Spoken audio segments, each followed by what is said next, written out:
ঈদ শব্দটা শুনলেই কেমন যেন একটা আনন্দ আনন্দ ভাব চলে আসে আর কি।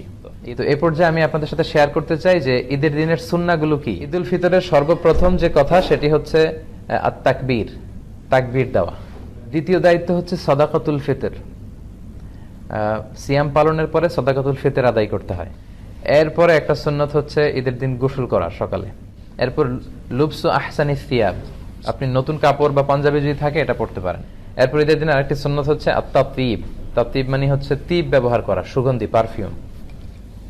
এটা এমনি ব্যবহার করা সুন্নাহ। ঈদের সালাতে যাওয়ার আগে আমরা খেজুর খেয়ে যদি সুযোগ হয় বেরোবো। তো এরপর একটা সুন্নাত হচ্ছে ঈদের দিনের এক রাস্তা দিয়ে ঈদগাহে যাওয়া, আরেক রাস্তা দিয়ে আসা। এটা হচ্ছে ইফ পসিবল। যদি ইসলাম বলেছেন ঈদের নামাজে যখন তোমরা যাবে, নারীদেরকে, বাচ্চাদেরকে, ফ্যামিলির সবাইকে নিয়ে যাবে, কাউকে ঘরে রেখে যাবে। এরপর হচ্ছে আল ইস্তিমতা ইলাল খুতবা বা'দা সালাহ, সালাতের পরে খুতবা শোনা। একটা খুতবা হয়, এই খুতবাটা শোনাও জরুরি।